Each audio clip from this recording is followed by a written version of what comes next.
Moin und herzlich willkommen zu meinem Erklärvideo für die normalen Strategien im verlorenen Paradies. Dieses Video ist für diejenigen gedacht, die sich weitere Kenntnisse aneignen und die Mechaniken im Übergriff genauer lernen möchten. Hier erfährst du, wie du die letzten beiden Bosse Martinez und Johnson, genannt die Lovebirds, besiegst und wie du den Schlüssel für die Truhe am Ende erhältst. Starten wir wieder mit ein paar kurzen Vorbemerkungen.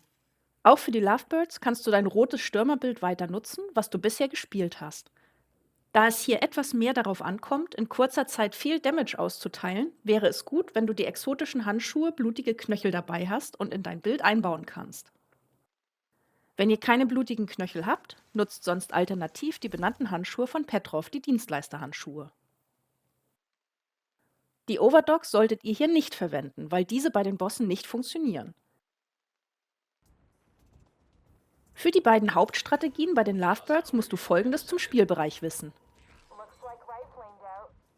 Der Eingangsbereich ist die gesamte Fläche unter der Zeltplane, die wir nach der Treppe erreichen. Links und rechts gibt es noch zwei kleinere Abteile.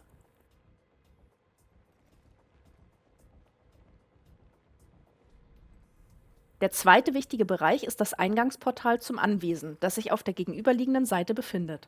Man nennt es einfach die Bühne. Vor der Bühne befindet sich ein Blumenbeet und rechts und links oberhalb der Treppen steht je eine Löwenstatue. Der Eingang zum Anwesen ist ein kleiner überdachter Gang, den wir bei einer Strategie als Sammelpunkt nutzen. Und wie funktioniert die generelle Bossmechanik hier? Zu Anfang stehen die beiden Bosse Martinez und Johnson nebeneinander oben auf der Bühne. Sobald der Kampf beginnt, baut Johnson eine Verteidigerdrohne, die beide Bosse in einem bestimmten Radius immun gegen Schaden macht. Deshalb müssen wir dafür sorgen, dass die Bosse auseinanderlaufen. Johnson nimmt dann die Drohne mit und Martinez ist außerhalb des Drohnenradius nicht mehr immun. Wenn wir nun genug Schaden auf Martinez gemacht haben, wechselt die Drohne von Johnson auf Martinez, um sie zu beschützen.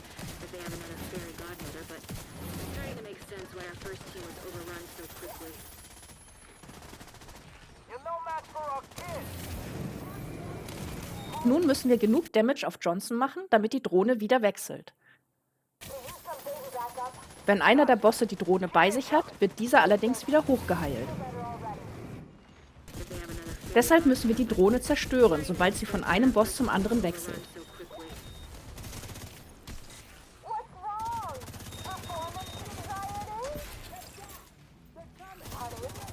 Wenn wir die Drohne allerdings kaputt gemacht haben, dann laufen beide Bosse wieder auf die Bühne.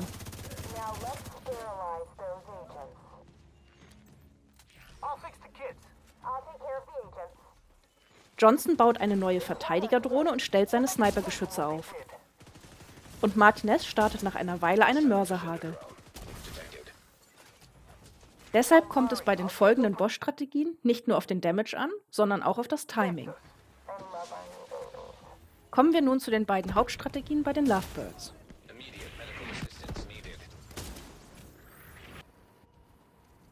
Variante 1. Wir bleiben im überdachten Torbereich stehen. Der Heiler öffnet die Tür und schießt auf Martinez, um die Aggro zu bekommen. Dadurch laufen die beiden Bosse auseinander und die Verteidigerdrohne bleibt bei Johnson. Martinez feuert dann zuerst zwei Mörser ab, denen wir ausweichen müssen. Das machen wir entweder, indem wir koordiniert und gemeinsam erst von einer Seite auf die andere und dann wieder zurücklaufen,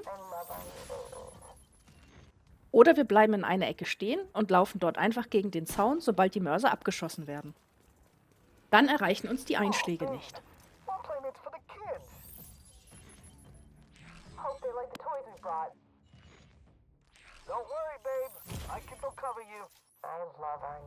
Danach stellen wir uns in der Mitte vor den Tisch und stacken die Stürmer hoch.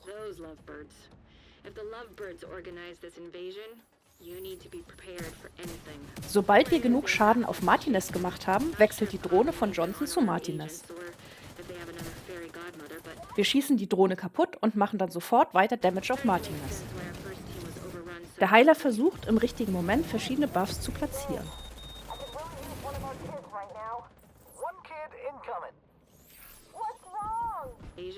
Die Stürmer können die blutigen Knöchel aktivieren, sobald die Drohne wechselt. In dem Moment kniet Martinez kurz ab, bevor sie dann anfängt, zur Bühne zu laufen. Sobald sie kniet, einfach einen Nahkampfangriff machen und die Handschuhe aktivieren.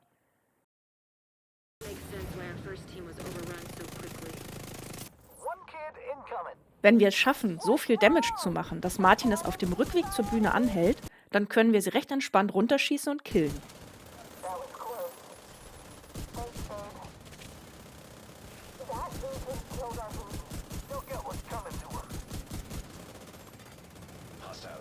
Danach ist nur noch Johnson übrig. Da er immer wieder Stürmerdrohnen losschickt und Snipergeschütze hinstellt, bleiben wir im Eingangsbereich stehen. Gute Erfahrungen haben wir damit gemacht, einfach links oder rechts in einer Ecke zu stehen und nicht auf Johnson zu schießen. Wenn er sich nämlich unter Beschuss irgendwo weit hinten versteckt und irgendwann seine Heilerbox hinlegt, ist es schwer, die Box zu zerstören, ohne selbst getötet zu werden.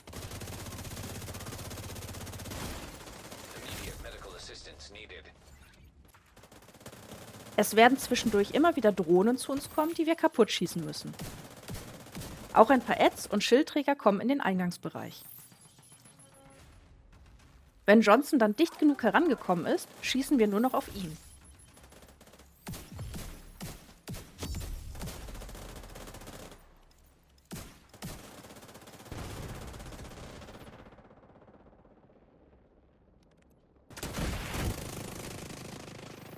Sobald wir beim drittletzten Rüstungsbalken angekommen sind, stellt Johnson seine Heilerbox auf. Die schießen wir schnell kaputt, damit er sich nicht hochheilen kann. Danach ziehen wir die letzten Rüstungsbalken ab und killen Johnson. Wir warten noch die Animation ab und laufen erst danach hinaus. Dann sind nämlich alle Geschütze und Drohnen automatisch weg und wir brauchen nur noch die letzten paar Ads töten.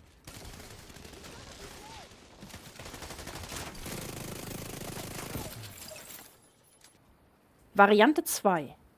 Wir gehen auf die Bühne und machen von dort Damage. Wir laufen gemeinsam und zeitgleich nach vorne. Auf halbem Weg schießt der Heiler einmal über Martinez, damit Johnson von der Bühne springt und wegläuft. Etwa auf Höhe des Blumenbeets teilen wir uns auf und rennen von links und rechts auf die Bühne. So stellen wir sicher, dass wir nicht alle auf einem Fleck stehen, wenn die ersten Mörsereinschläge kommen.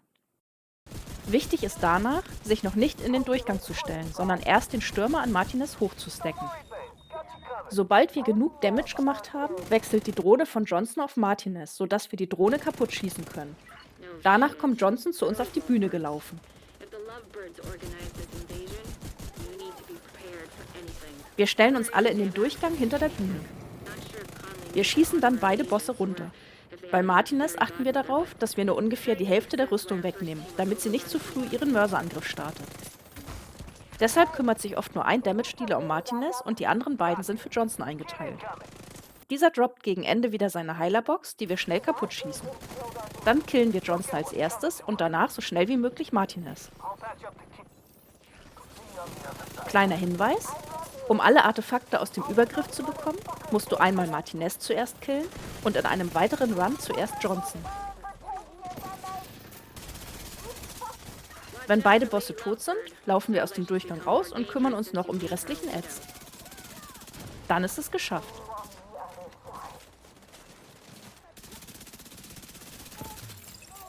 Du bekommst einmal pro Woche am Ende automatisch einen Schlüssel und kannst dann die Kiste im Raum hinter der Bühne öffnen.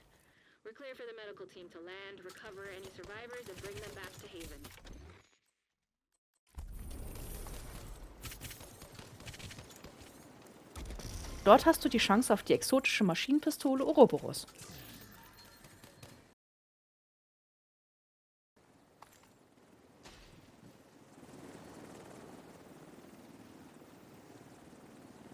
Für die Lovebirds gibt es noch ein paar kleinere Tipps und Tricks, die den Bosskampf hoffentlich auch für dich etwas einfacher machen. Tipp 1: 200er Stürmer nutzen. Da du bei den Lovebirds durchgehend schießt, benutze unbedingt einen sogenannten 200er Stürmer. Das bedeutet, dass du auch die Brust vom Stürmer nutzt und nicht nur den Rucksack. Durch die 4 Teile Stürmer baust du 100 Stapel auf und durch die Brust verdoppelst du die Schadensstapel auf 200. Du stackst dich zu Anfang mit einer Schrotflinte bei Martinez hoch.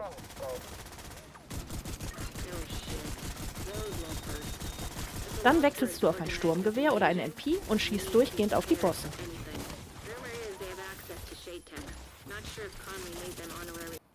Tipp 2: Die Aufruhr-Knieschoner nutzen. Ein Spieler kann auch die benannten Knieschoner Aufruhr benutzen. Dadurch halbiert sich zwar der Schaden auf den Boss, der von dem Spieler beschossen wird, gleichzeitig wird jedoch die andere Hälfte des Schadens zufällig auf einen Gegner innerhalb des 30-Meter-Radius transferiert. Solange keine anderen Adds da sind, ist das dann halt der zweite Boss. Tipp 3: Präzisions-Smart Cover benutzen. Wenn jemand das DLC Kampf um Brooklyn besitzt und die Smart-Deckung freigespielt hat, kann auch diese Fertigkeit eingesetzt werden. Mit den entsprechenden Mods für die Smart Cover kann der Schaden gegen ungedeckte Ziele noch deutlich erhöht werden. Derjenige, der die Präzisions-Smart Cover spielt, wartet auf die Überladung vom Heiler. Dann gehen alle Spieler, die von dem Damage-Buff profitieren wollen, in Deckung. Die Smart Cover wird nach der Überladung in der Mitte platziert, sodass die Spieler in Deckung den Buff erhalten.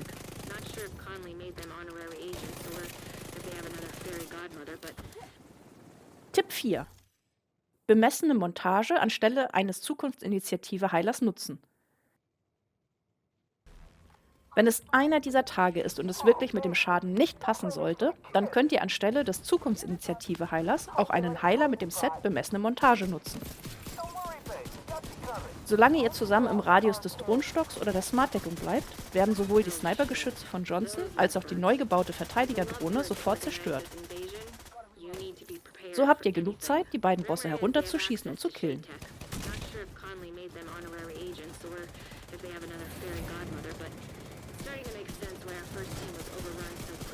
Hoffentlich helfen dir diese Tipps für deine nächsten Incursion Runs.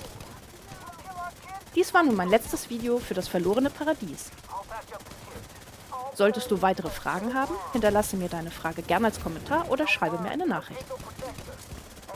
Viel Spaß im Übergriff und bis zum nächsten Mal.